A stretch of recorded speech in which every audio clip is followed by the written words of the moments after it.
L'évolution des téléphones mobiles a permis de combler les lacunes en matière de connectivité dans le monde entier.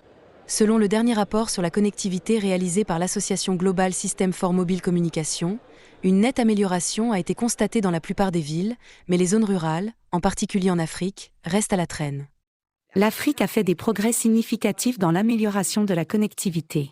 Cependant, l'Afrique subsaharienne reste la région où les niveaux de connectivité sont les plus bas, avec environ 27% de notre population, ce qui représente environ 320 millions de personnes. Ainsi, 710 millions de personnes vivent dans l'empreinte d'un réseau mobile à large bande, mais n'utilisent pas de service Internet mobile. Nous constatons que la connectivité est la plus élevée en Afrique australe et en Afrique de l'Ouest, avec environ 30%, et la plus faible en Afrique centrale, avec environ 19%.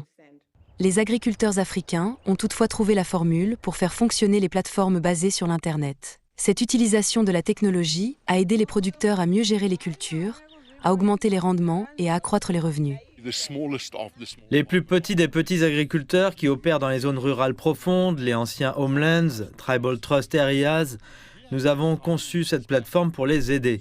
S'ils disposent d'une connectivité, à y accéder et s'ils n'en ont pas, lorsqu'ils passeront à la connectivité, toutes les données qu'ils auront introduites, toutes les questions qu'ils auront posées passeront par là et ils recevront les réponses et pourront les rapporter dans les régions d'où ils sont originaires. Combler la fracture numérique rurale est essentiel pour libérer le potentiel agricole de l'Afrique. Alors que la technologie mobile transforme l'agriculture pour beaucoup, des millions de personnes dans les zones reculées restent déconnectées en raison d'une alimentation électrique peu fiable et de coûts trop élevés. Ce succès peut servir en quelque sorte de modèle pour les zones rurales où une partie importante de notre population est constituée de petits exploitants agricoles qui auraient besoin d'améliorer leur connectivité, leur productivité et leur efficacité en tirant parti de solutions numériques et en intégrant des solutions mobiles dans d'autres secteurs tels que les soins de santé, l'éducation, les transports. C'est très simple, on commence par faire passer tous les réseaux 2G et 3G à la 4G, puis à la 5G. Mais la 4G a encore une longue vie devant elle et elle fournit un accès à l'Internet haut débit raisonnablement efficace. Mais une fois que tous les réseaux mobiles existants seront passés à la 4G ou à la 5G, nous aurons toujours ce vide rural dans la couverture sans aucun réseau.